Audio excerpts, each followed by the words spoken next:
가족 모임에서 아버지께서 의아하다는 듯 물으셨다. 우리 딸 왜 택시를 타고 왔니? 내 생일 선물로 사준 차에 문제라도 생긴 게냐? 내가 대답하기도 전에 남편이 웃으며 말했다. 그 차는 이제 저희 어머니 차가 되었습니다. 어머님께 더 필요하셨거든요. 아버지는 잠시 침묵하시더니 이어진 그분의 행동은 내 가슴을 깊은 자부심으로 가득 채웠다. 이야기를 시작하기에 앞서 이 글을 보시는 친구 여러분, 어느 도시에서 보고 계신지 댓글을 남겨주시고 좋아요와 구독을 잊지 말아주세요. 이 채널이 성장하여 여러분께 더욱 흥미로운 이야기를 전해드릴 수 있도록 말입니다. 그날 오후, 박태준 회장 일가의 본가는 따뜻하면서도 위압적인 분위기에 휩싸여 있었다. 현대적인 건축 양식의 대저택은 중앙 거실에서 풍겨나오는 맛있는 음식 냄새와 가족들의 웃음소리로 활기가 넘쳤다. 그것은 친척들이 늘 손꼽아 기다리는 원래 가족 모임이었다. 넓은 자갈마당에는 고급 외제차들이 완벽한 질서 속에 주차되어 있었다. 최신 유럽 세단부터 수억 원을 호가하는 대형 SUV까지 모두가 맑았던 하늘을 갑자기 뒤덮은 먹구름 사이로 스며드는 햇살을 반사하며 반짝였다. 안에서는 삼촌, 숙모, 사촌들이 도시 최고의 호텔 케이터링 업체에서 제공한 뷔페를 즐기고 있었다. 하지만 이 모든 호화로움 속에서 상석에 앉은 박태준 회장 바로 옆자리는 비어 있었다. 조각된 티크 의자에 편안히 앉은 김민주는 아직 도착하지 않은 아내를 기다리는 기색이 전혀 없었다. 오히려 그는 접시에 담긴 1++ 등급 한우 스테이크를 즐기는데 완전히 몰두해 있었다. 이따금씩 명품 실크 셔츠에 눈에 띄는 금장시계를 찬 사촌의 농담에 폭소를 터뜨리기도 했다. 그는 그 자체로 재벌가인 아내의 가족들에게 어울리기 위해 애썼다. 김민주는 자신이 그 자리에 있을 자격이 있다는 것을 증명해야 한다고 늘 느꼈다. 비록 그 방에 있는 모두가 회사에서의 그의 이사 자리가 장인인 박태준 회장의 선물이라는 것을 알고 있었지만 말이다.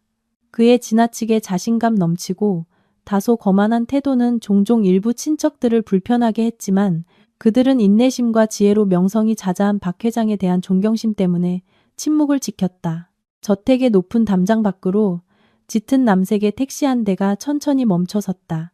가랑비가 내리기 시작하며 뜨거운 아스팔트를 적셨다. 택시 문이 열리고 박서연이 내렸다.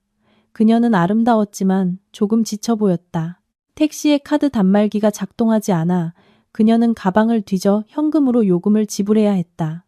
그러고 나서 그녀는 파스텔 톤의 원피스가 젖지 않도록 가방으로 머리를 가리며 서둘러 내렸다. 그녀를 위해 문을 열어줄 개인 기사도 우산을 씌워줄 사람도 없었다. 서연은 가족들의 호화로운 차들 옆을 지나 넓은 마당을 가로질러 정문으로 달려갔다. 웅장한 정문에 도착했을 때 그녀는 약간 숨이 찼다. 그녀는 옷매무새를 가다듬고 어깨에 빗방울을 털어낸 뒤 마음을 진정시키기 위해 심호흡을 하고는 탐색하는 눈초리로 가득한 사자굴로 들어섰다. 서연이 들어서자 중앙 거실에는 잠시 정적이 흘렀다. 수군거리는 대화 소리가 다시 이어지기 전에 모든 시선이 그녀에게 쏠렸다.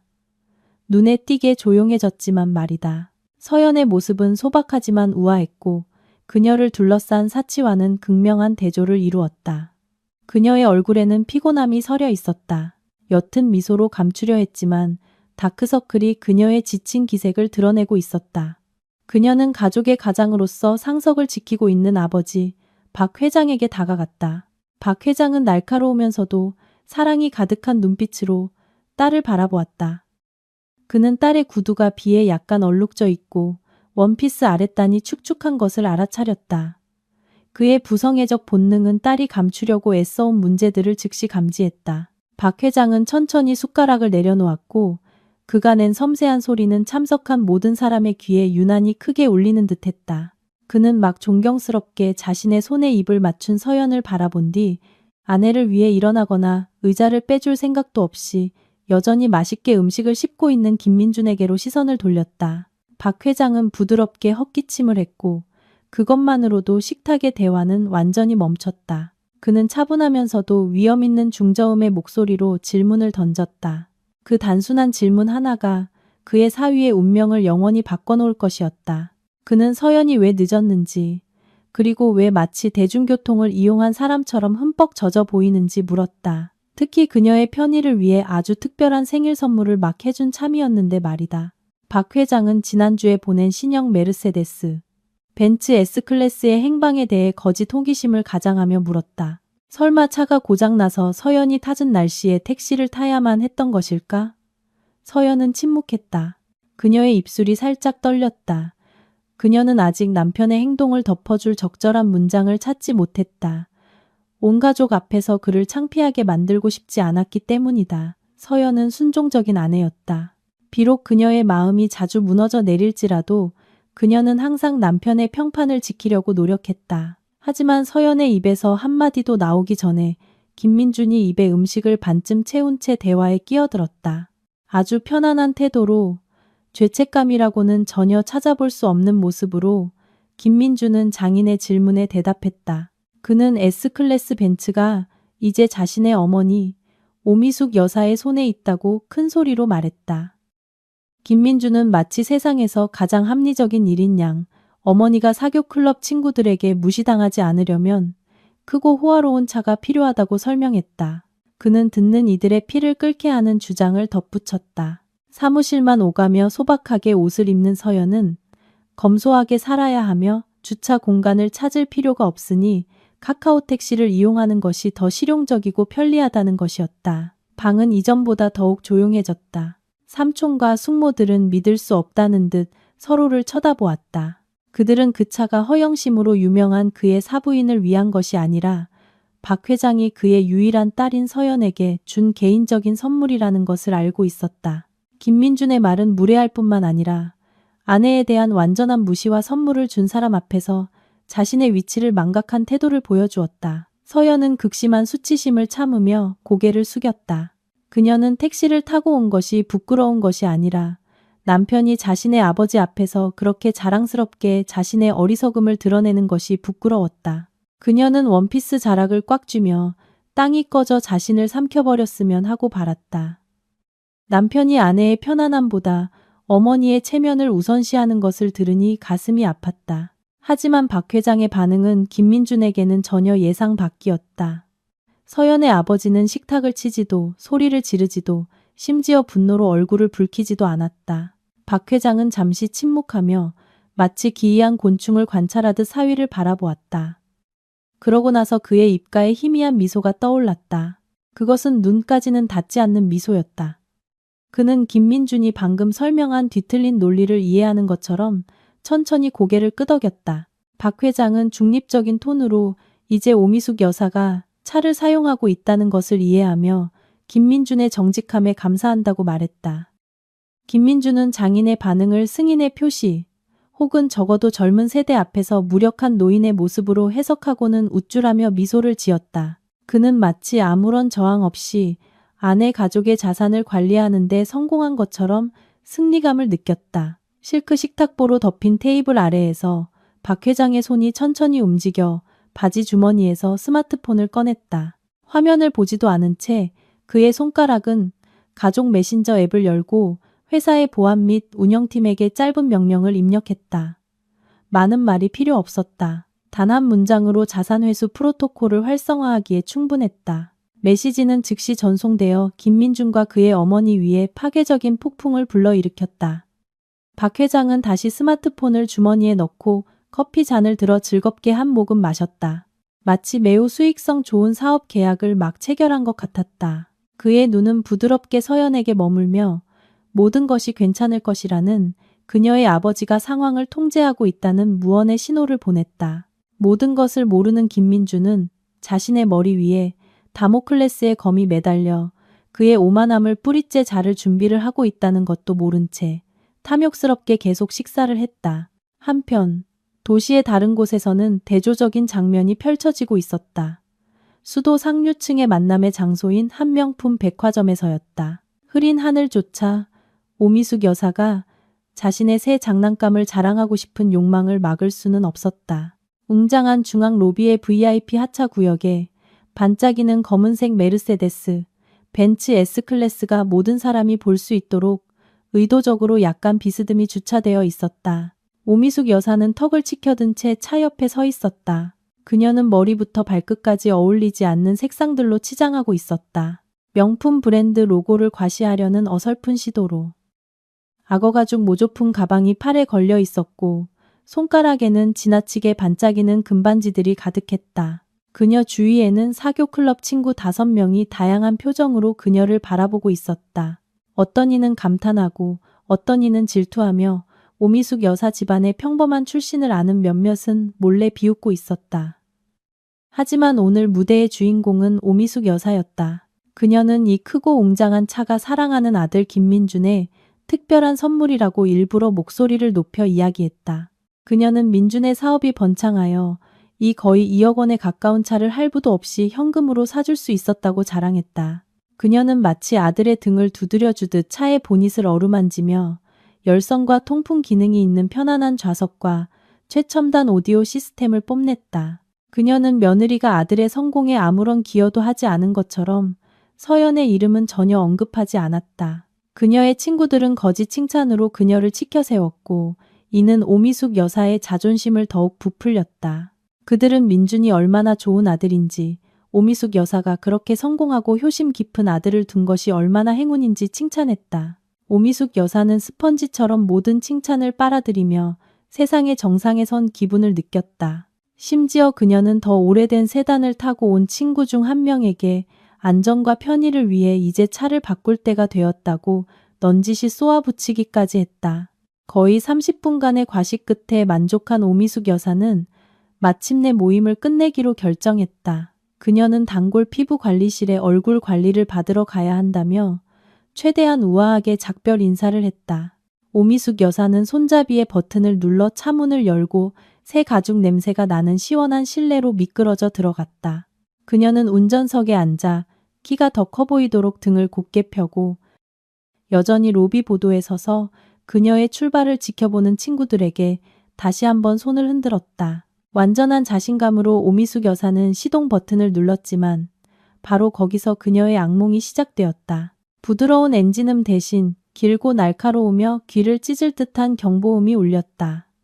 평소 미래적인 그래픽으로 빛나던 계기판이 완전히 빨갛게 변했다. 모든 경고등이 마치 고장난 디스코텍 조명처럼 동시에 깜빡이며 좁은 실내의 공황 상태의 분위기를 조성했다.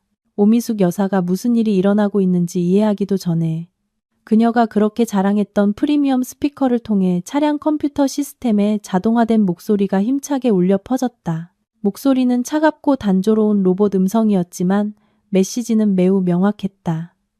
경고, 인가되지 않은 자산 사용이 감지되었습니다. 보안 시스템이 활성화되었습니다. 관리자에 의해 엔진이 영구적으로 잠겼습니다. 그 목소리는 계속해서 반복되었다. 오미숙 여사는 공황 상태에 빠져 시동 버튼을 반복해서 누르고 브레이크 페달을 밟고 심지어 손바닥으로 핸들을 내리쳤지만 차는 마치 값비싼 고철 덩어리처럼 완전히 죽어 있었다. 그녀의 얼굴은 창백해지기 시작했고 이마에는 식은땀이 흘러내려 두꺼운 화장을 망가뜨렸다. 상황은 차량의 보안 시스템이 도난 경보기처럼 일정한 간격으로 경적을 울리기 시작하면서 더욱 굴욕적으로 변했다. 천장이 높은 백화점 로비 전체에 울려 퍼지는 시끄러운 소리는 모든 사람의 주목을 끌었다. 백화점 보안 요원들, 지나가던 방문객들, 택시기사들, 그리고 물론 아직 떠나지 않았던 오미숙 여사의 친구들까지 모두 벤츠를 쳐다보았다. 이전에 그녀를 부러워하던 오미숙 여사의 친구들은 이제 수군거리기 시작했고 오미숙 여사가 어항 속 물고기처럼 안에서 미친 듯이 창문을 두드리는 것을 보며 웃음을 참았다. 오미숙 여사는 창피함에서 벗어나기 위해 문을 열려고 했지만 박 회장의 IT팀에 의해 원격으로 제어되는 중앙 잠금 시스템이 그녀를 자동으로 가두어 버렸다. 그녀는 자신의 고급 차 안에 갇혀 수백 쌍의 눈을 위한 무료 구경거리가 되었다. 박 회장의 회사 본사에서 한 젊은 IT 직원이 무표정한 얼굴로 자신의 모니터를 보고 있었다. 그는 방금 회사 소유주로부터의 최우선 명령을 실행했다. 그의 화면에는 해당 번호판을 가진 차량의 상태가 잠김, 비인가 사용자로 표시되어 있었다. 직원은 다음 명령을 입력했다. 심리적 충격을 극대화하기 위해 3분 간격 후 문잠금 해제. 동시에 해당 지역에서 대기 중인 자산 회수팀에게 현재 위치 신호 전송. 멀리 백화점 로비에서 그 3분은 오미숙 여사에게 3년처럼 느껴졌다. 그녀는 친구들이 돕기 위해서가 아니라 이 우스꽝스러운 사건을 녹화하기 위해 휴대폰을 꺼내는 것을 보았다. 그녀는 도움을 청하며 소리쳤지만 그녀의 목소리는 차의 방음 유리창에 막혔다. 그녀는 히스테리하게 울었다. 그녀의 아이 메이크업이 번져 뺨을 타고 흐르는 검은 액체로 변하며 그녀가 그렇게 애써 쌓아 올린 사교계 명사의 이미지를 산산조각냈다. 마침내 문 잠금 장치가 철컥하는 큰 소리와 함께 자동으로 풀렸을 때 오미숙 여사는 즉시 나오지 않았다. 그녀는 너무 지치고 충격을 받았지만 다른 선택의 여지가 없었다. 멀리서 대기업 로고가 새겨진 밝은 주황색 견인차가 이미 군중을 해치고 로비 구역으로 진입하고 있었기 때문이다. 트럭에서 내린 직원들은 전형적인 허름한 작업자들이 아니라 검은색 특수활동복을 입은 건장하고 단호한 표정의 보안 요원 2명이었다. 그들은 자산 압류에 관한 법적 서류가 든 파일을 들고 오미숙 여사의 차를 향해 단호한 걸음으로 걸어왔다. 그때서야 오미숙 여사는 이것이 단순한 엔진 고장이 아니라 반격이며 자신이 이미 산산조각난 자존심 외에는 아무런 무기도 없이 전장의 최전선에 있다는 것을 깨달았다. 평소 방문객들의 활동으로 분주했던 백화점 로비의 분위기는 이제 긴장감과 희극의 무대로 변모했다. 비상등을 조용히 회전시키며 도착한 거대한 주황색 견인차는 모세가 홍해를 가르듯 군중을 갈라놓았다. 트럭 양쪽에는 서연의 아버지가 소유한 대기업의 이름이 선명하게 새겨져 있었다. 이는 한국 재계에서 매우 존경받는 이름이었다. 트럭에서 내린 2명의 건장한 보안 요원은 평범한 작업자가 아니었다. 그들은 가슴에 회사 배지가 달린 흠잡을 데 없는 검은색 특수활동복을 입고 귀에는 통신 장비를 착용하고 있었다. 그들의 얼굴은 평평하고 차가웠으며 전문적이었고 VIP 하차 구역 한가운데 멈춰선 메르세데스, 벤츠 S클래스로 향하는 그들의 발걸음에는 한치의 망설임도 없었다. 오미숙 여사는 여전히 차 안에 갇혀 힘겹게 숨을 쉬고 있었다. 차의 틴팅된 유리는 바깥 사람들의 표정을 명확히 볼 수 없게 했지만 그녀는 수백 쌍의 눈이 자신에게 고정되어 있음을 느낄 수 있었다. 그녀의 심장은 두려움과 아직 남은 자존심이 뒤섞여 세차게 뛰었다. 보안 요원 중 한 명이 운전석 창문을 단호하게 두드려 오미숙 여사를 놀라게 했다. 그녀는 그들에게 꺼지라고 소리치려 했지만 그녀의 목소리는 유리를 뚫지 못했다. 요원은 시간을 낭비하지 않고 작은 전자장치를 꺼내 문 손잡이에 가까이 댔다. 즉시 차의 잠금 장치가 철컥하는 큰 소리와 함께 열렸다.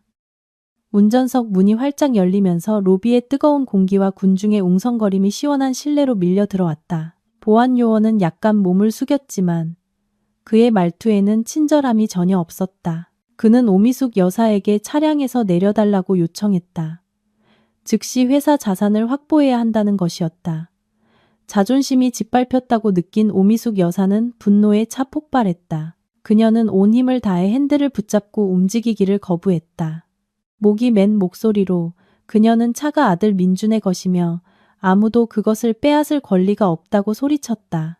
그녀는 경찰에 전화해서 그들을 절도죄로 신고하겠다고 위협했다. 오미숙 여사의 히스테리한 외침이 로비 천장에 울려 퍼졌고 백화점 방문객들은 그런 소동을 벌이는 중년 여성이 누구인지 보려고 더욱 가까이 다가왔다.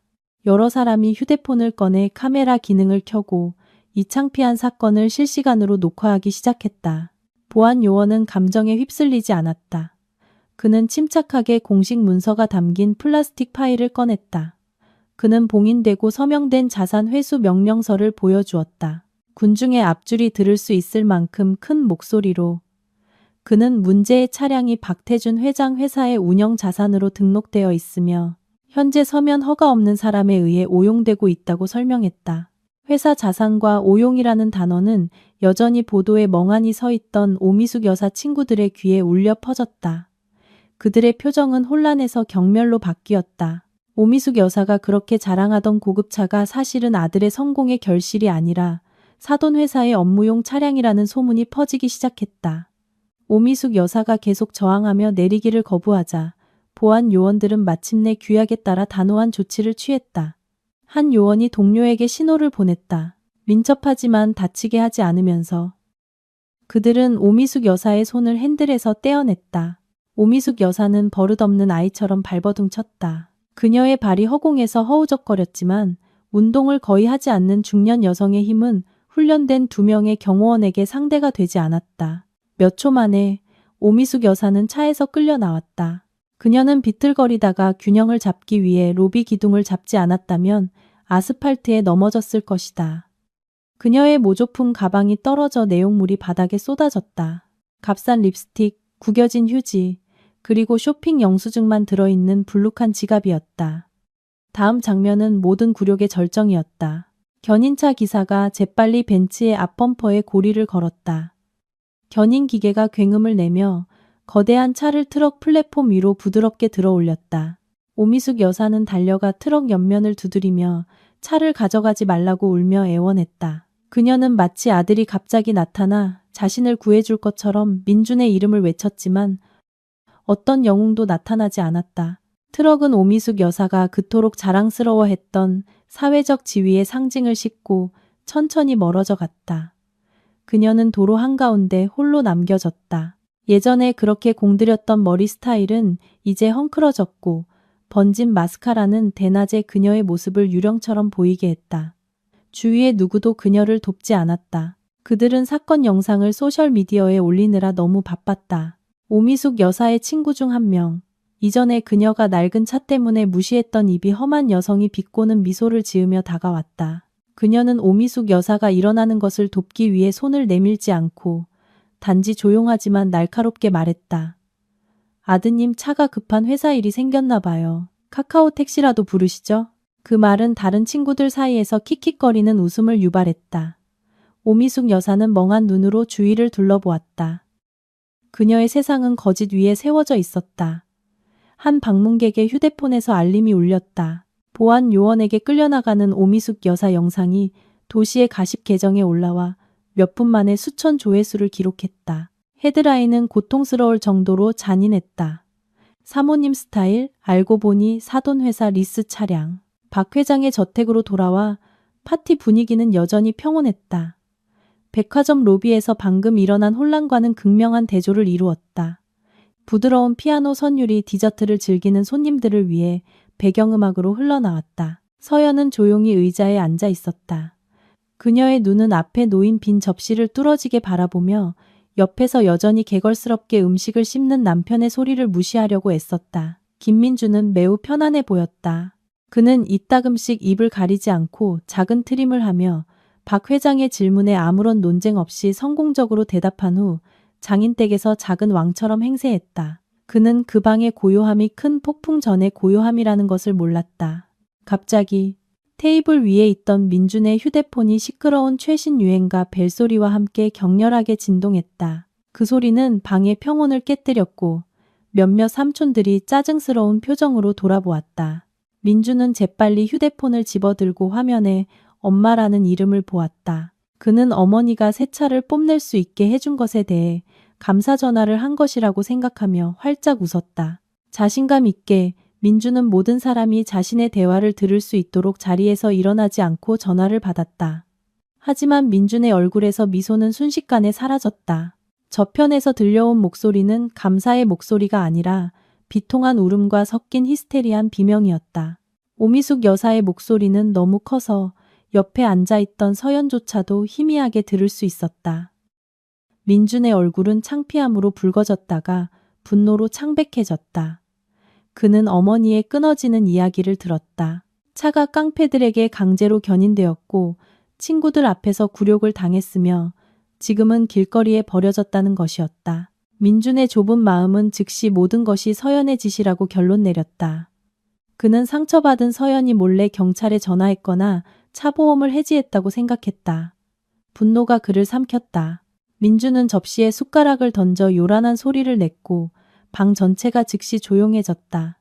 그는 벌떡 일어섰다. 그의 의자가 대리석 바닥을 긁으며 날카로운 소리를 냈다. 눈이 뒤집힌 채 민준은 여전히 조용히 앉아있는 서연의 얼굴을 가리켰다. 그는 수십 명의 친척들 앞에서 아내에게 소리쳤다. 그는 서연이 시어머니를 모욕한 배은망덕한 아내라고 비난했다. 민준은 서연이 무슨 짓을 해서 차를 빼앗아 가게 했는지 소리치며 물었다. 민준의 목에 핏대가 섰다.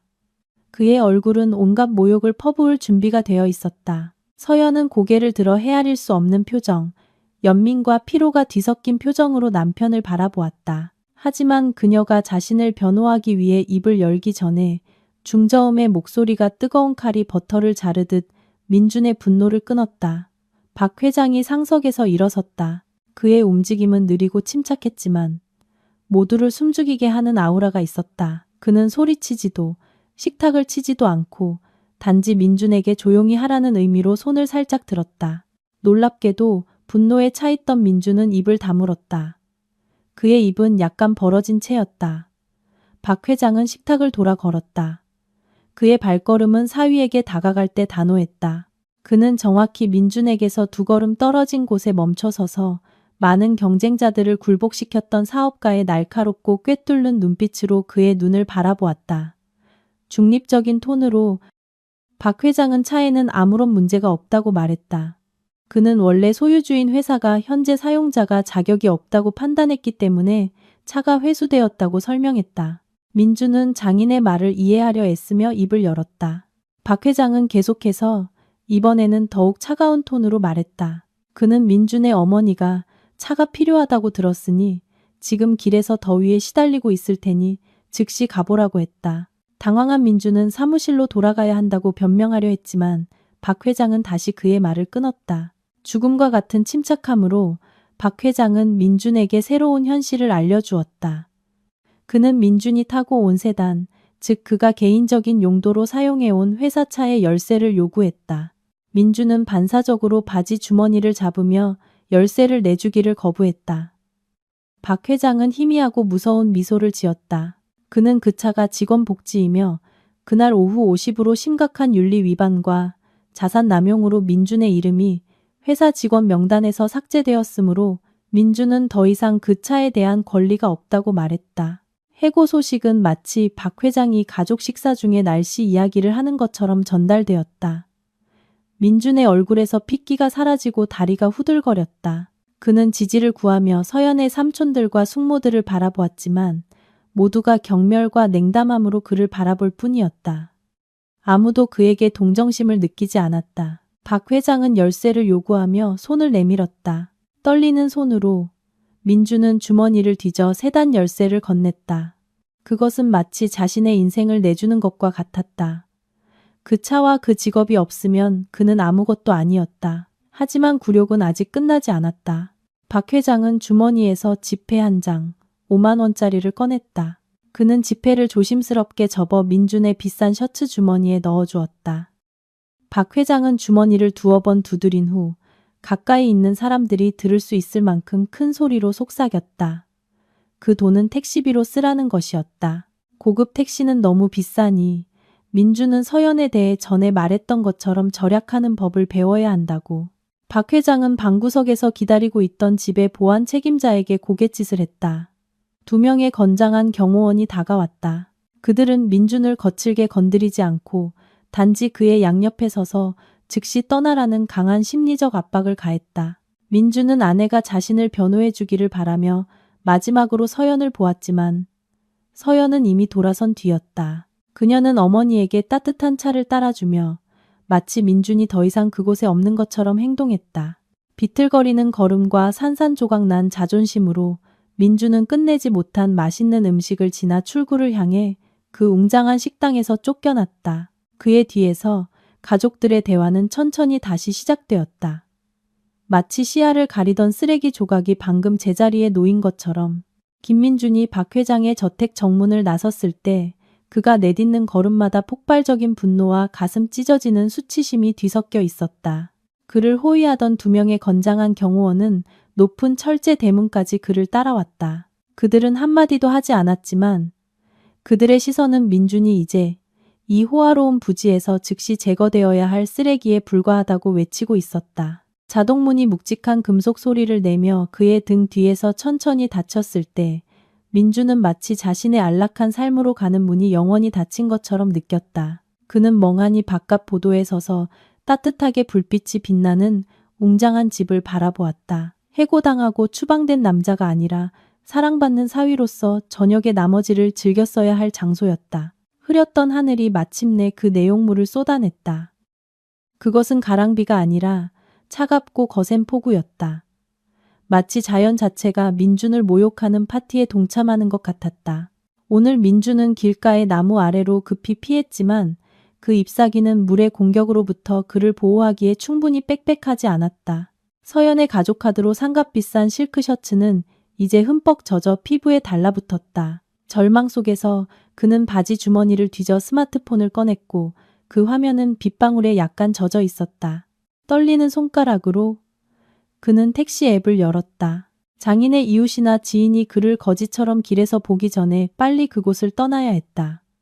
하지만 새로운 문제가 발생했다. 박 회장이 사는 고급 주택단지는 보안 규정이 매우 엄격했다. 민준의 휴대폰에 있는 택시 앱은 소유주의 출입 허가 없이는 어떤 운전자도 승객을 태우기 위해 이 사설 주거 지역에 들어올 수 없다는 알림을 표시했다. 민준은 택시에게 차단기를 열어주길 바라며 입구의 경비실에 전화를 걸었지만 그의 전화는 거절당했다. 그의 번호는 분명히 차단되었거나 무시하도록 표시되어 있었다. 그에게는 다른 선택의 여지가 없었다. 민준은 그가 있는 곳에서 거의 2km 떨어진 주택단지 정문까지 걸어가야 했다. 평소 에어컨이 켜진 차로 몇 분이면 갈 거리가 이제는 고문의 길처럼 그의 앞에 펼쳐져 있었다. 민준은 무거운 발걸음으로 걷기 시작했다. 그의 반짝이는 가죽 구두는 아스팔트의 더러운 물웅덩이를 밟았다. 한 걸음 한 걸음이 그의 자존심의 고통이었다. 비는 거세졌고 강한 바람이 나무들을 격렬하게 흔들었다. 5분도 채 안 되어 민준은 완전히 흠뻑 젖었다. 이전에 젤로 손질했던 머리카락은 이제 이마 위로 축 늘어져 있었다. 비가 얼굴을 타고 흘러내려 솟아오르기 시작한 분노의 눈물을 감추었다. 그는 마음속으로 서연을 저주했다. 박 회장을 저주했다. 그는 부당하게 대우받았다고 느꼈다. 그의 뒤틀린 논리로는 사위로서 그는 그런 편의를 누릴 권리가 있었다. 그리고 장인의 분노는 단순한 차 한 대 때문에 과도했다. 그는 진짜 문제가 수년 동안 쌓여온 자신의 뻔뻔함이라는 것을 깨닫지 못했다. 민준이 폭풍 속에서 비틀거릴 때 매우 밝은 자동차 헤드라이트가 그의 등을 뒤에서 비추었다. 민준은 그냥 지나가는 이웃이길 바라며 보도 가장자리로 비켜섰지만 차는 그에게 다가오면서 속도를 줄였다. 그것은 그날 오후 그의 어머니에게서 압수된 것과 같은 종류의 진주색 대형 SUV였지만 이것은 완전히 새 것이었다. 번호판은 아직 임시 번호판이었다. 민준은 약간의 동정심을 찾을 수 있기를 바라며 돌아섰다. 어쩌면 박 회장이 마음을 바꿔 운전기사에게 그를 입구까지 데려다 주라고 했을지도 모른다. 차의 유리는 최고의 발수 코팅으로 처리되어 흠잡을 데 없이 깨끗했기 때문에 민준은 안에 누가 있는지 명확하게 볼 수 있었다. 운전석에는 박 회장이 있었다. 중년의 남자는 한 손으로 핸들을 잡고 편안하게 운전하고 있었다. 그의 얼굴은 평온하고 말랐으며 밖에서도 희미하게 들리는 클래식 음악을 즐기고 있었다. 그의 옆에는 서연이 앉아 있었다. 그의 아내는 더 따뜻한 옷으로 갈아입었다. 서연은 따뜻한 음료가 든 보온병을 들고 있었다. 그녀의 얼굴은 평화로워 보였다. 차가 민준 옆을 천천히 지나갈 때 시간이 느려지는 것 같았다. 민준은 아내의 얼굴을 뚫어지게 쳐다보며 서연이 돌아보고 추위에 떠는 남편을 보고 아버지에게 멈춰달라고 부탁하기를 바랐다. 하지만 그 희망은 산산조각 났다. 서연은 정면만 바라보았다. 그녀의 시선은 텅 비어 있었고 마치 민준이 길 위에 중요하지 않은 물체, 가로등이나 쓰레기통처럼 보였다. 서연의 눈에는 증오가 없었고 단지 절대적인 무관심만 있었다. 차는 다시 속도를 냈다. 그 타이어가 꽤 깊은 웅덩이를 지나가면서 이미 흠뻑 젖은 민준의 바지에 갈색 진흙을 튀겼다. 민준은 진흙과 빗물에 흠뻑 젖은 채 그곳에 서서 그 고급차의 후미등이 모퉁이를 돌아 출구문 쪽으로 사라지는 것을 멍하니 바라보았다. 그는 뼛속까지 스며드는 추위를 느끼며 홀로 남겨졌다.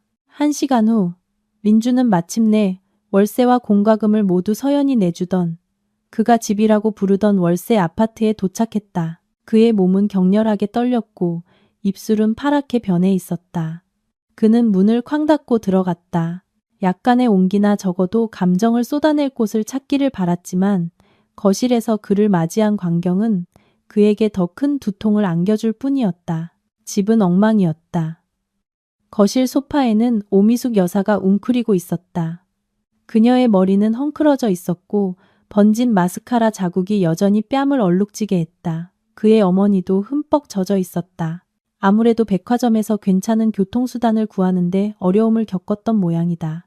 마찬가지로 비참한 상태로 집에 도착한 민준을 보고도 오미숙 여사는 그의 안부를 묻거나 수건을 가져다주는 대신 즉시 일어나 분노를 터뜨렸다. 그녀는 민준의 얼굴을 가리키며 아들로서의 책임감이 어디 있냐고 소리쳤다.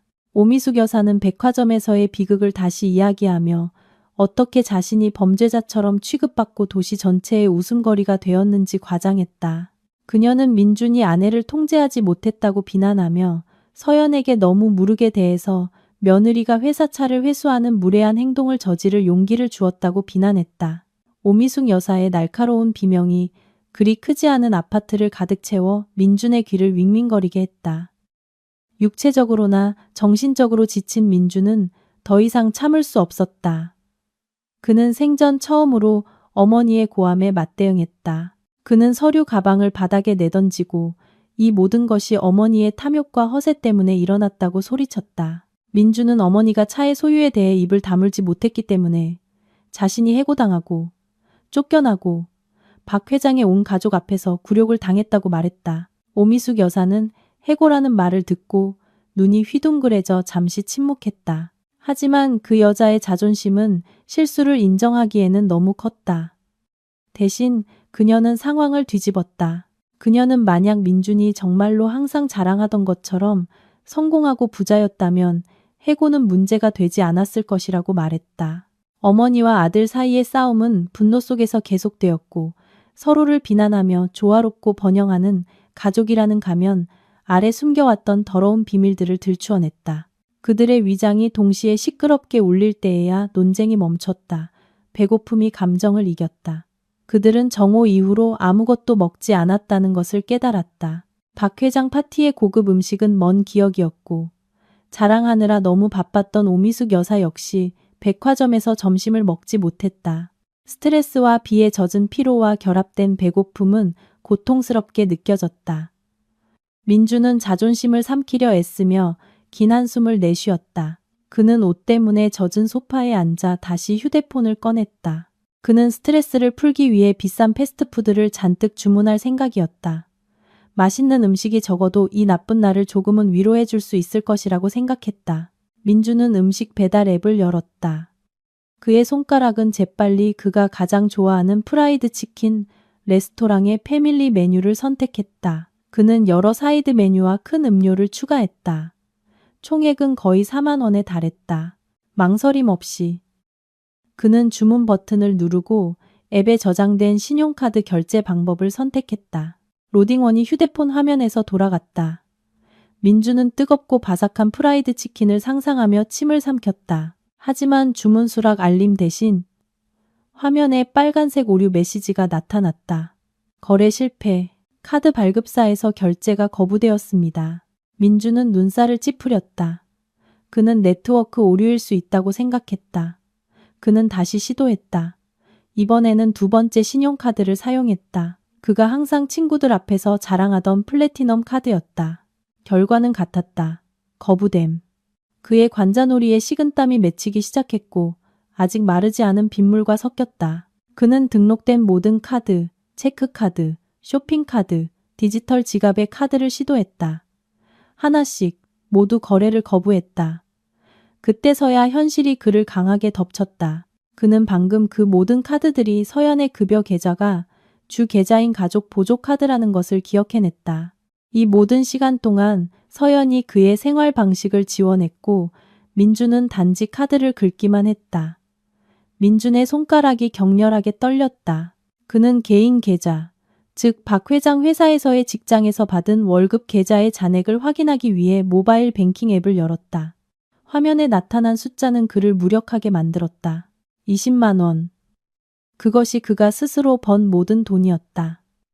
나머지는 이미 지난달에 어머니의 가전제품 할부금으로 써버렸다. 그리고 그 계좌 역시 해고되었기 때문에 곧 동결될 가능성이 높았다.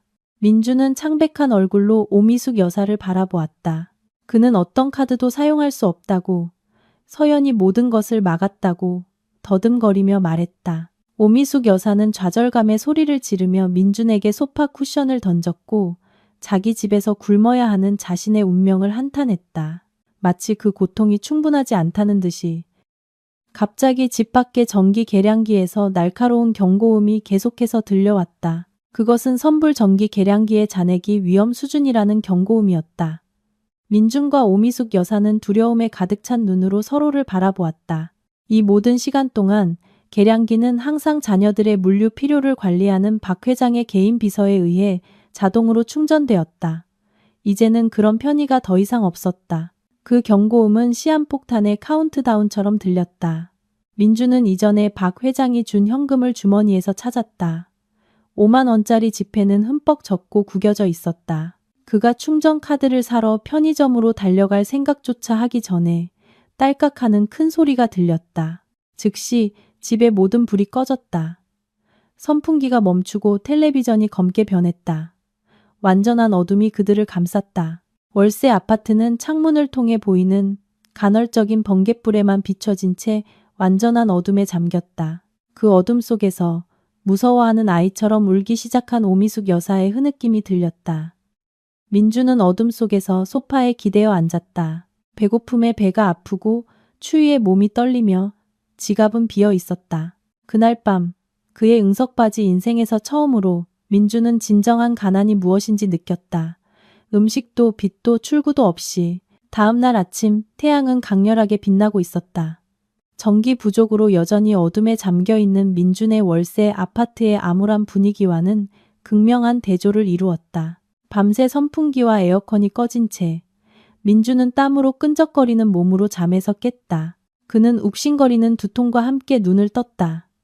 어젯밤의 스트레스와 배고픔의 잔재가 여전히 그의 몸을 괴롭혔다. 식탁에는 아침 식사가 준비되어 있지 않았고 하인이 준비하던 커피향도 나지 않았다. 그리고 최악은 수도 펌프 역시 끊긴 전기에 의존했기 때문에 화장실 수도꼭지에서는 깨끗한 물이 나오지 않았다. 상황에 떠밀려 민주는 이미 탁해진 욕조에 남은 물로 몸을 씻고 전날 흠뻑 젖었던 근무복 셔츠를 다시 입었다. 이제 마른 셔츠는 구겨지고 눅눅한 냄새가 났으며 바지의 진흙 얼룩은 젖은 천으로 문질렀음에도 불구하고 거의 가려지지 않았다. 그는 구석에 있는 깨진 거울에 비친 자신의 헝클어진 모습, 잠 부족으로 충혈된 눈, 그리고 지저분하게 자란 수염을 보았다. 그러나 그의 거대한 자존심은 여전히 그를 사무실로 가도록 몰아붙였다. 여전히 현실을 부정하는 그의 마음속에서 그는 어제의 해고가 단지 박 회장의 감정적인 위협일 뿐이라고 생각했다.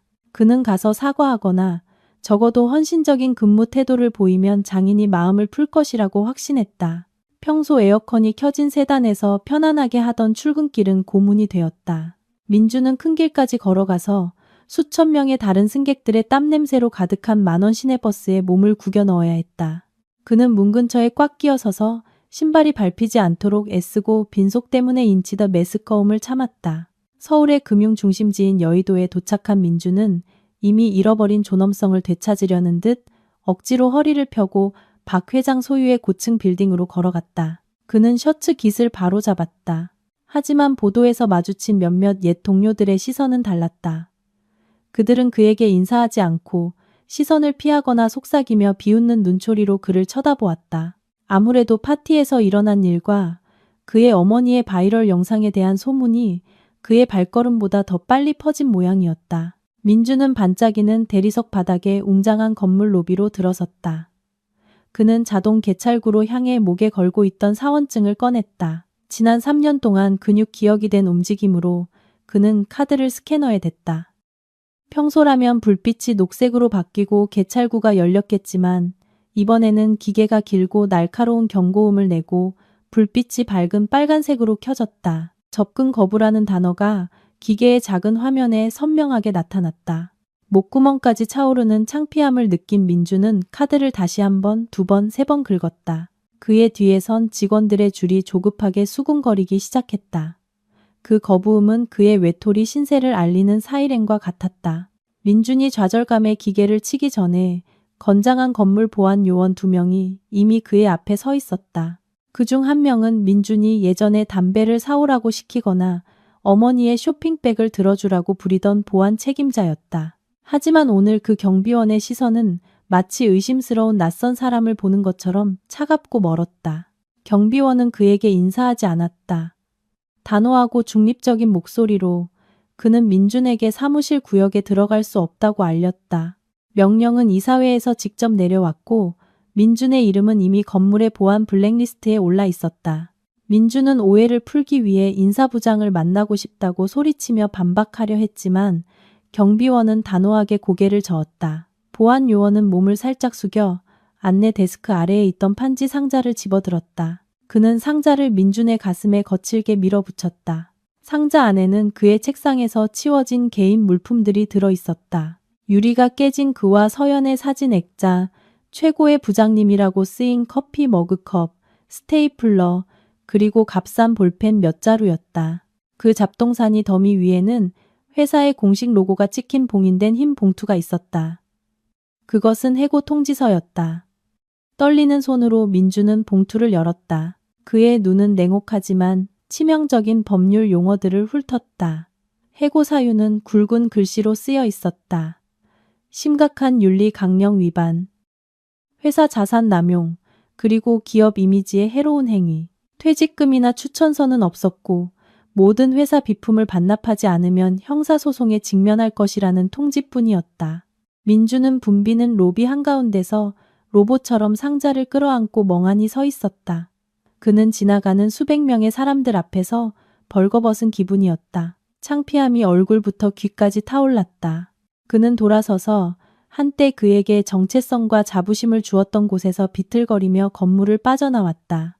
그는 근처 공원 벤치에 앉아 휴대폰을 꺼냈다. 그는 포기하고 싶지 않았다. 그는 대기업에서의 3년 경력으로 다른 곳, 심지어 박 회장의 경쟁사에서도 쉽게 일자리를 구할 수 있을 것이라고 확신했다. 남은 얼마 안 되는 인터넷 데이터로 그는 경쟁사에 있는 몇몇 지인들에게 전화를 걸기 시작했다. 첫 번째 전화는 과거에 그를 스카우트하려 했던 다른 부동산 회사의 마케팅 이사에게였다. 민주는 명랑하게 들리려고 애쓰며 친근하게 인사하고 그의 가족 안부를 물은 뒤 새로운 도전을 찾고 싶다는 관심을 표명했지만 저편의 목소리는 불편하고 서두르는 듯했다. 그 사람은 민준의 말을 끊고 이미 무슨 일이 있었는지 들었다고 단도직입적으로 말했다. 그는 비즈니스 업계가 매우 좁고 자산 남용에 대한 소문은 누구의 평판에도 독약과 같다고 설명했다.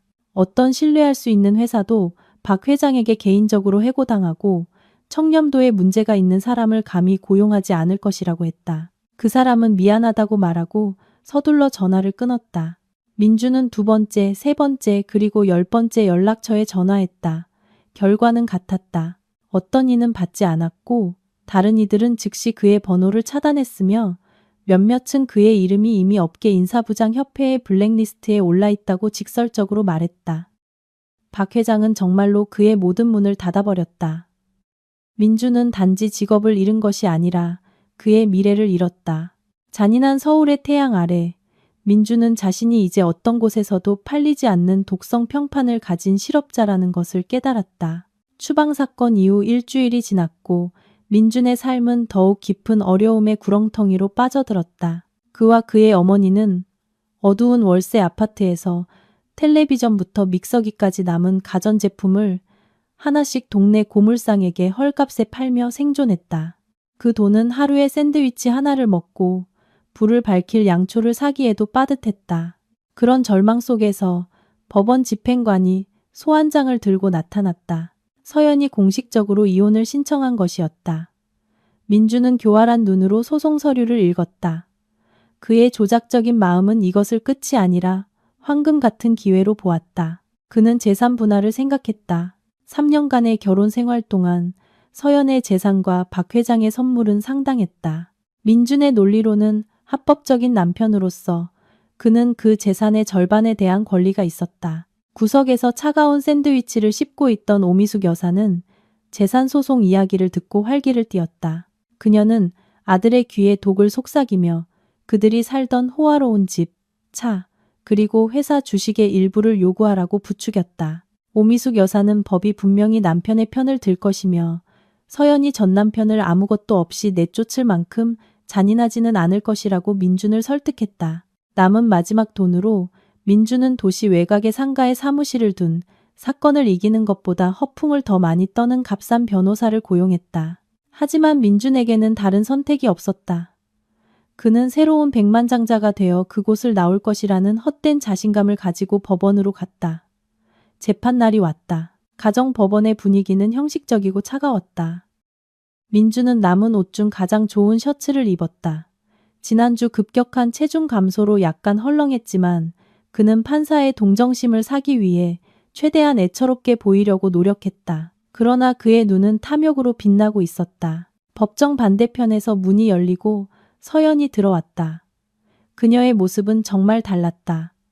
그녀는 우아한 네이비색 원피스와 정성스럽게 맨 실크 스카프로 눈부시게 빛났다. 그녀의 얼굴은 깨끗하고 평온했으며 민준이 이전에는 결코 본 적 없는 결단력의 아우라를 뿜어냈다. 서연은 혼자가 아니었다.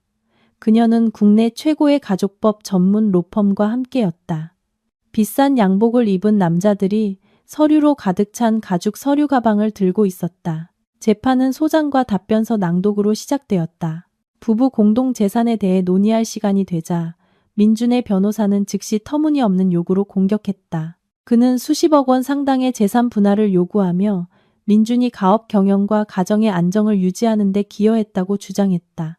민준은 심지어 악어의 눈물을 흘리며 자신이 한 푼도 없이 비인간적으로 쫓겨났다고 말했다. 그는 물질적, 정신적 손해에 대한 보상을 요구했다. 방청석에 앉아있던 오미숙 여사는 고개를 끄덕였다. 그녀의 눈은 그들이 받게 될 돈을 상상하며 빛났다. 하지만 민준과 그의 어머니의 얼굴에 떠오른 승리의 미소는 오래가지 못했다.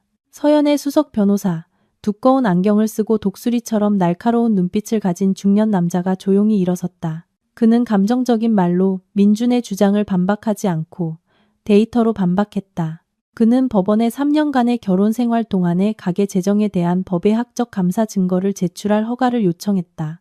변호사는 은행 거래 내역서, 신용카드 청구서, 송금 증명서가 벽돌만큼 두껍게 쌓인 큰 상자를 열었다.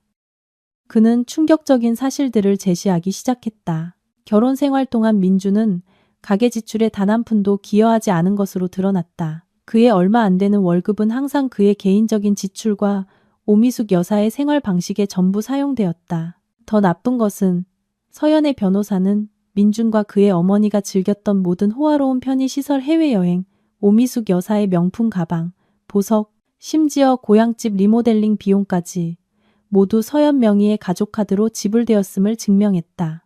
법적으로 서면 허가 없이 그리고 부부의 합리적인 생활비 범위를 벗어난 자금 사용은 부채로 분류되었다. 변호사는 민준과 그의 어머니의 쾌락적인 지출 총액이 3억 원이 넘는 환상적인 액수에 달한다는 요약본을 제시했다. 법정은 조용해졌다. 액수가 너무 커서 판사는 눈살을 찌푸리고 민준을 신문하는 눈으로 쳐다보았다. 민준은 창백해졌다. 그는 아내의 선물이었다고 반박하려 했지만 마침내 서연이 입을 열었다. 부드럽지만 단호한 목소리로 그녀는 시어머니의 사치를 위해 그렇게 큰 금액의 사용을 결코 승인한 적이 없다고 선서하에 진술했다. 그녀는 오히려 사업 자금을 마련하기 위해 종종 저축해야 했다고 말했다. 서연은 결혼 생활을 지키고 싶어서 그동안 침묵했지만 민준이 재산 분할 소송을 시작했으므로 자신의 돈을 되찾을 권리가 있다고 밝혔다. 서연의 변호사는 반소, 즉 맞고소를 제기했다. 그는 민준이 모든 돈을 반환하거나 그 돈으로 구입한 재산이 손해배상으로 압류될 것을 요구했다. 판사의 의사봉이 민준의 미래에 대한 사형 선고처럼 울려 퍼지는 소리와 함께 떨어졌다. 법원은 반박할 수 없는 증거를 검토한 후 서연의 이혼 청구를 인용하고 민준의 모든 재산 분할 청구를 기각하기로 결정했다. 게다가 판사는 민준이 불법적으로 사용한 자금을 반환할 의무가 입증되었다고 판결했다. 담보로서 판사는 피고 또는 그의 가족 명의의 자산 중 해당 자금 흐름으로 구입된 것으로 증명된 모든 자산의 압류를 명령했다. 이는 서연의 신용카드 돈으로 최근에 담보 대출이 완납된 오미숙 여사의 유일한 고향집 등기부 등본이 경매를 위해 국가에 의해 압류될 것을 의미했다. 판결을 듣고 오미숙 여사는 법정에서 히스테리하게 소리쳤다. 그녀의 몸이 경련을 일으키고 눈이 튀어나올 것 같았다. 마치 자신의 탐욕이 자신이 소유한 마지막 재산을 파괴하는 부메랑이 되었다는 것을 믿을 수 없는 것처럼 그녀는 법정 바닥에 쓰러져 큰 소동을 일으켰다. 민주는 의자에 꼼짝 않고 앉아 있었다. 그의 몸은 마치 뼈가 제거된 것처럼 힘이 없었다. 그는 한때 자신을 사랑했던 여인의 눈에서 약간의 동정심이라도 보기를 바라며 서연을 보았다. 하지만 서연은 이미 일어나 옷매무새를 가다듬고 한 번도 뒤돌아보지 않고 법정을 나갔다. 그녀 뒤로 의료진이 오미숙 여사를 데려가기 위해 들어왔다. 한편 민주는 방금 자신의 무덤을 팠다는 것을 깨달았다. 그는 부자가 되기 위해 왔지만 수억 원의 빚을 진 빈털터리로 떠났다. 가정법원에서 판사의 의사봉이 내려친 후 민준과 오미숙 여사의 삶은 180도 바뀌었다. 재산 압류 집행은 그들이 상상했던 것보다 훨씬 빠르고 잔인했다. 아들의 해외 성공의 상징으로 항상 자랑했던 유일한 고향집에는 이제 국가에 의해 압류됨이라는 눈에 띄는 빨간 딱지가 붙었다. 돌아갈 곳도 담보로 잡을 재산도 괜찮은 집을 임대할 은행 잔고도 없이 그들은 길거리에 나앉았다. 2달 연속 임대료를 내지 않아 이전 월세 아파트에서 강제 퇴거당했고 이제는 매우 인구 밀도가 높은 도시 외곽의 달동네에 버려졌다. 그들의 새로운 거주지는 햇빛이 거의 닿지 않는 좁고 축축한 골목 끝에 있었다. 지붕들이 서로 맞닿아 햇빛을 가렸다. 오두막의 벽은 회반죽을 바르지 않은 노출된 벽돌이었다. 성면 지붕은 곳곳에서 물이 새어 천장에 습기 얼룩을 만들었고 실내 공기는 썩은 나무문 바로 앞에 고여있는 하수구 냄새와 섞여 숨이 막혔다. 그 좁은 공간에서 사치는 잊혀진 단어였다. 더 이상 등을 위로해줄 푹신한 스프링 매트리스도 피부를 식혀줄 에어컨도 없었다. 차가운 시멘트 바닥 위에 얇은 매트 한 장이 두 사람의 침대 역할을 했다. 매일 밤 그들은 굶주린 채 잠들어야 했고 사나운 모기들의 윙윙거리는 소리와 집지붕 위를 달리는 쥐들의 시끄러운 소리가 함께했다. 한때 수백만 원짜리 얼굴 관리와 명품 옷으로 항상 화려하게 보였던 오미숙 여사는 이제 완전히 다른 사람처럼 보였다. 그녀의 얼굴은 칙칙하고 기름졌으며 스트레스와 영양실조로 인한 표정 주름이 두드러지고 깊게 나타나기 시작했다.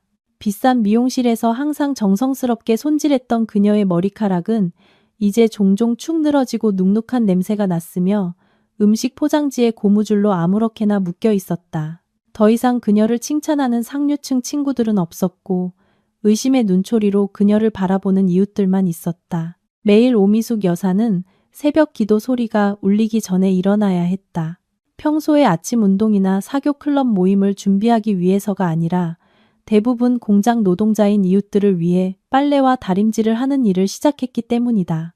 굶어 죽지 않기 위해 이 가짜 전 사모님은 한때 깊이 경멸했던 힘든 일을 하기 위해 자신을 낮춰야 했다.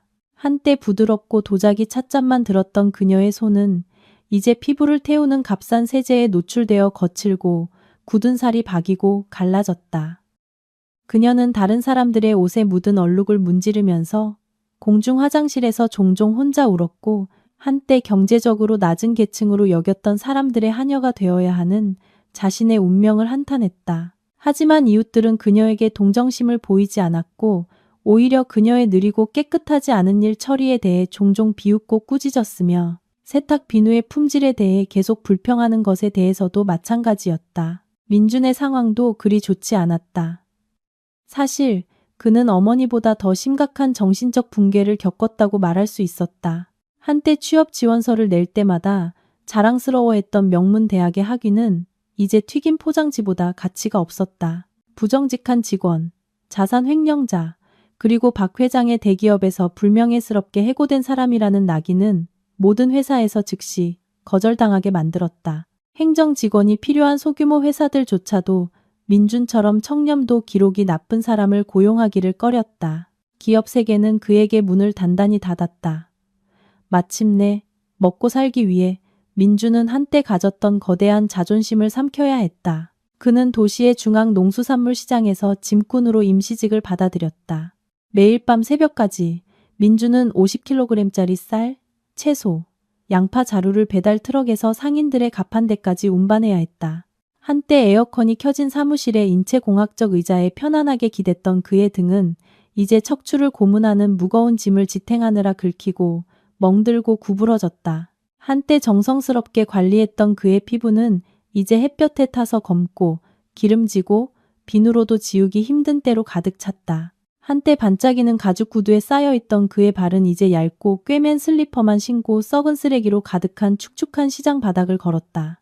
민주는 종종 짐 나르는 일자리를 두고 더 힘센 다른 짐꾼들과 싸워야 했고 종종 밀려나 진흙탕에 빠져 한때 그가 오만한 젊은 관리자였다는 것을 모르는 시장 사람들의 웃음거리가 되었다. 민준이 너덜너덜해진 몸으로 간신히 소시지가 든 샌드위치 몇 개를 살 잔돈만 가지고 오두막으로 돌아올 때마다 집안 분위기는 휴식의 평온을 제공하기는커녕 새로운 지옥으로 그를 맞이했다. 어머니와 아들 사이의 싸움은 피할 수 없는 일상이 되었다. 어려운 삶을 받아들일 수 없었던 오미숙 여사는 계속해서 모든 고통을 민준 탓으로 돌렸다. 날카로운 목소리로 그녀는 민준이 부자이고 착한 아내 서연을 잘 돌보지 못한 쓸모없고 어리석은 아들이라고 저주했다. 그녀는 계속해서 과거를 들추어내며 만약 민준이 박 회장의 환심을 사기 위해 더 똑똑했고 차에 대해 그렇게 정직하지 않았다면 그들이 이 쓰레기장에 처박히지는 않았을 것이라고 말했다. 육체적으로나 정신적으로 지친 민준은 더 이상 순종적인 아들이었을 때처럼 꾸지람을 받아들이지 않았다. 어머니에 대한 그의 존경심은 쓰라린 현실에 의해 완전히 침식되었다. 그는 어머니의 모욕에 훨씬 더 잔인하고 상처 주는 말로 응수했다. 그는 이 모든 것이 훔친 벤츠로 부자인 척하고 싶었던 오미숙 여사의 오만한 입과 과시적인 생활 방식의 업보라고 그녀의 얼굴에 대고 소리쳤다. 민주는 어머니의 탐욕이 자신을 작은 부패와 거짓말을 저지르도록 부추겨 마침내 직장, 아내, 그리고 미래를 잃게 만들었다고 비난했다. 그들의 증오에 찬 외침은 종종 플라스틱 접시를 깨거나 문을 쾅 닫는 것으로 끝났고 이는 옆집 이웃들이 벽을 두드리며 한밤중에 계속 소란을 피우면 쫓아내겠다고 위협하게 만들었다. 그 좁고 덥고 숨 막히는 공간에서 어머니와 아들 사이의 애정은 흔적도 없이 사라졌고 상호 증오 비난 그리고 바로잡기에는 너무 늦어버린 깊은 후회로 대체되었다. 그들은 자신들이 판 가난의 구렁텅이에 함께 갇혀 다시는 빠져나올 희망이 없었다. 파멸의 폭풍이 민준과 그의 어머니를 덮쳐 그들이 한때 누렸던 가짜 사치의 모든 흔적을 지워버린 지 1년이 지났다. 시간은 그들의 비참한 운명에 무관심하게 계속 흘러갔다. 반면에 인내심 있고 정직했던 사람들에게 시간은 달콤한 보상을 가져다 주었다. 그날 오후 서울에서 가장 고급스러운 비즈니스 지구에 위치한 고급 레스토랑에서는 분위기가 시원하고 조용하며 우아했다. 그 레스토랑은 성공한 기업가들과 상류층의 만남의 장소로 알려져 있었다. 대리석 바닥은 수정 샹들리에의 빛을 반사하며 반짝였고 최고급 스테이크와 미식가 커피의 향기가 중앙 냉방 시스템으로 완벽하게 조절된 공기를 가득 채웠다. 부드러운 재즈 연주곡이 배경음악으로 흘러나와 장소의 품격을 더했다. 큰 창가에 위치한 최고의 테이블 중 하나에는 서연과 그녀의 아버지인 박태준 회장이 앉아 있었다. 서연의 모습은 1년 전보다 훨씬 더 매력적이고 위험 있었다. 그녀는 유명 디자이너의 현대적인 드레스를 우아하게 입었고 부드러운 패턴의 실크 스카프와 완벽하게 어울렸다. 그녀의 얼굴은 깨끗하고 자연스럽게 빛났으며 뚜렷한 내면의 평화와 행복을 발산했다.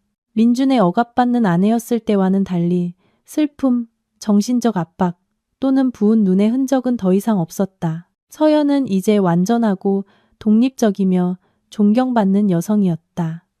오늘은 특별한 축하의 날이었다. 서연은 방금 젊은 여성들 사이에서 유행이 된 자신의 패션 부티크 5호점을 열었다. 자신의 자본과 아버지의 전략적 지도로 다시 시작한 사업은 짧은 시간에 매우 빠르게 성장했다. 그녀는 세상에, 그리고 특히 자신에게 아버지의 큰 이름에 그늘 없이 자신의 두 발로 굳건히 설 수 있음을 증명했다. 박 회장은 넘치는 자부심과 애정으로 딸을 바라보았다. 노신사는 건강해 보였다. 그의 미소는 넓고 자유로웠다. 그는 서연이 이웃 국가들의 수출 시장에 진출하기 위한 사업 확장 계획에 대해 열정적으로 이야기하는 것을 들었다. 그들은 초콜릿 케이크 디저트를 즐기며 함께 웃었고 인생의 진정한 승리를 축하했다. 박 회장에게 딸이 해로운 기생충으로부터 해방되어 강한 여성으로 성장하는 것을 보는 것은 그가 샀던 어떤 고급 차보다 훨씬 더 가치 있는 헤아릴 수 없는 행복이었다. 그들의 따뜻하고 웃음 가득한 대화 중에 서연의 시선은 우연히 옆에 있는 거대한 창문으로 향했다. 두껍고 방음 처리된 유리는 두 개의 상반된 세계를 완벽하게 분리했다. 레스토랑 내부의 조용하고 향기롭고 호화로운 세계와 외부의 시끄럽고 덥고 먼지 많고 잔인한 세계. 레스토랑 앞대로의 보도에는 점심시간 때문에 큰 교통체증이 있었다. 서연은 레스토랑 로비 입구에서 그리 멀지 않은 불법 주차 구역에서 작은 말다툼을 보았다. 낡고 찢어지고 기름때 묻은 주황색 조끼를 입은 불법 주차 요원이 자신의 차가 지나가던 오토바이에 긁혔다고 주장하는 고급 세단 차주에게 심하게 꾸지람을 듣고 있었다. 주차 요원은 매우 비참하고 겁에 질린 몸짓으로 용서를 구하며 머리를 깊이 숙였다. 그는 가슴 앞에서 여러 번 손을 모으고 맞거나 신고당하지 않기를 애원했다. 주차 요원의 피부는 뜨거운 태양에 타서 검었고 머리카락은 길거리 먼지로 가득 차 헝클어져 있었으며 몸은 만성적인 영양실조를 앓는 사람처럼 매우 말랐다. 그의 광대뼈는 날카롭게 튀어나왔고 눈은 푹 꺼져 다크서클에 둘러싸여 있었다. 서연은 그 남루한 모습 뒤에서 익숙한 형체를 알아보기 위해 눈을 가늘게 떴다. 다음 순간 서연은 깜짝 놀랐다. 그는 한때 항상 다림질한 셔츠, 세련된 정장, 비싼 시계로 흠잡을 데 없었던 그녀의 전남편, 민준이었다. 이제 그는 괜찮은 신발도 없이 뜨거운 아스팔트 위에 서서 동전 몇 푼 때문에 다른 사람의 모욕과 침을 받고 있었다. 서연의 심장이 떨렸지만 그 떨림은 남은 사랑이나 솟아나는 향수 때문이 아니라 고통받는 낯선 사람을 볼 때 느끼는 것과 같은 기묘한 연민 때문이었다. 서연의 시선은 민준이 있던 곳 건너편 보도로 향했다. 그곳에는 낡은 옷과 색이 바랜 잠옷을 입은 한 노파가 무릎을 꿇고 앉아 있었다. 그녀는 행인들에게 애처로운 얼굴로 작은 휴지 묶음과 마스크를 팔고 있었다. 그녀의 얼굴은 길거리 먼지와 땀으로 뒤덮여 있었다. 주름은 더 깊어졌지만 서연은 여전히 오미숙 여사의 특징을 매우 명확하게 알아볼 수 있었다. 한때 쇼핑몰에서 모조품 가방을 자랑스럽게 뽐내고 사교 클럽 모임 때마다 서연을 애도 못 낳는 멍청이라고 모욕했던 그 여인이 이제는 거리에서 손을 내밀어 사람들이 1,000원짜리 휴지를 사주기를 바라는 동정을 기다려야 했다. 그 장면은 서연이 그들에 대해 가졌던 마지막 기억과 너무나 대조적이었다. 마치 보이지 않는 실 혹은 어쩌면 운명이 그녀에게 연극의 결말을 보여주고 싶었던 것 같았다. 방금 차주에게 꾸지람을 들은 민주는 고개를 돌려 고급 레스토랑 건물을 향했다. 아마도 그는 잠시 뜨거운 태양을 피하고 싶었거나 아니면 단지 더 이상 즐길 수 없는 안락한 삶을 보고 싶었을지도 모른다. 그의 눈은 투명한 유리를 뚫고 그를 바라보고 있던 서연의 눈과 정면으로 마주쳤다. 민준에게 시간은 멈춘 것 같았다. 그는 그 자리에 얼어붙었다. 그의 발은 뜨거운 아스팔트에 박힌 것 같았다. 민주는 그의 전처가 저 안에 앉아있는 것을 보았다. 너무나 아름답고 깨끗하고 빛나고 행복하게. 그는 서연이 한때 자신이 느끼고 낭비했던 사치에 둘러싸여 있는 것을 보았다. 그는 서연의 식탁에 있는 맛있는 음식이 아마도 그가 자루를 나르고 주차를 하며 3개월 동안 번 수입과 맞먹을 것이라고 생각했다. 수치심, 극심한 후회, 그리고 자존심의 붕괴가 민준의 가슴을 너무나 강하게 쳐서 그는 숨이 막히고 메스꺼움을 느꼈다. 그는 어머니의 비이성적인 자존심과 탐욕을 따르기 위해 자신이 무엇을 내던졌는지 명확하게 보았다. 그는 소리치고 싶었다. 그는 서연을 부르고 싶었고 안으로 달려가 무릎 꿇고 과거로 돌아가게 해달라고 애원하고 싶었지만 그는 그 두꺼운 유리가 더 이상 넘을 수 없는 운명의 벽이라는 것을 깨달았다. 그는 단지 외부의 먼지였고 서연은 쇼윈도의 다이아몬드였다.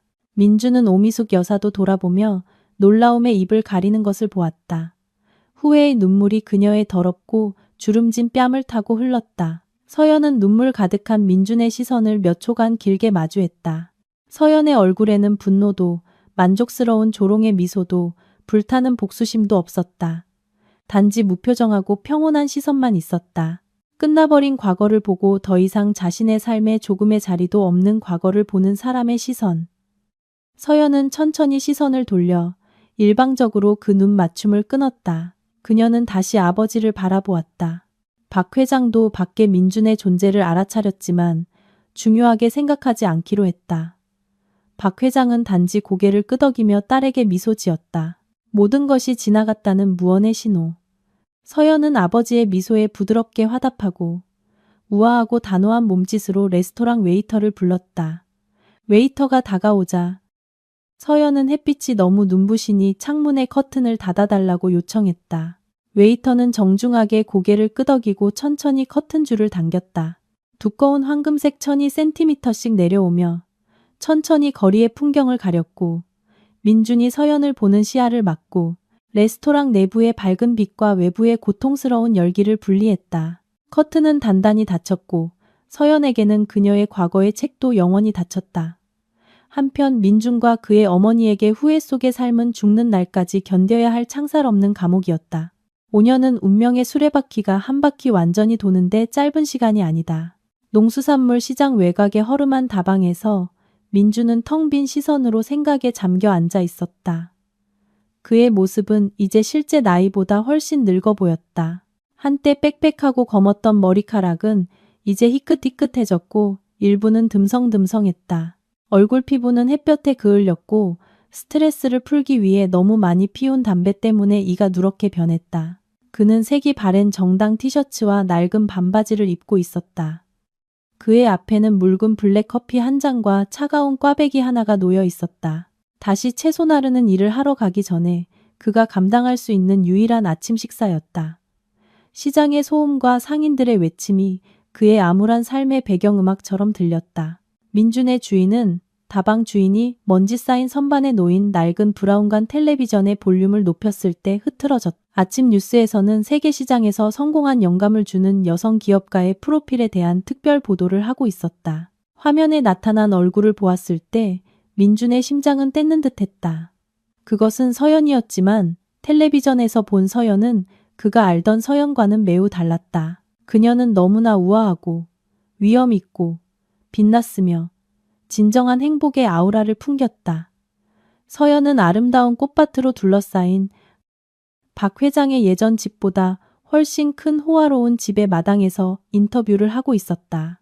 카메라는 서연 옆에 서 있는 인물, 잘생기고 친절한 미소를 짓고 사랑스러운 어린아이를 팔에 안고 있는 부드러운 눈빛의 남자를 집중 조명했다. 그는 서연의 새 남편으로 종교적이고 매우 가정적인 사람으로 알려진 평판 좋은 건축가였다. 인터뷰에서 서연은 빛나는 눈으로 자신의 성공은 현재 남편의 기도와 지원 덕분이라고 말했다. 그는 항상 그녀를 여왕처럼 대하고 함께 행복한 것 외에는 아무것도 요구하지 않는다고 했다. 서연은 또한 어두운 과거에 대한 헌신으로 최근에 가정 유기를 겪는 여성들을 돕기 위한 사회재단을 설립했다고 언급했다. 그 성공 이야기에서 민준의 이름은 단 한 번도 언급되지 않았다.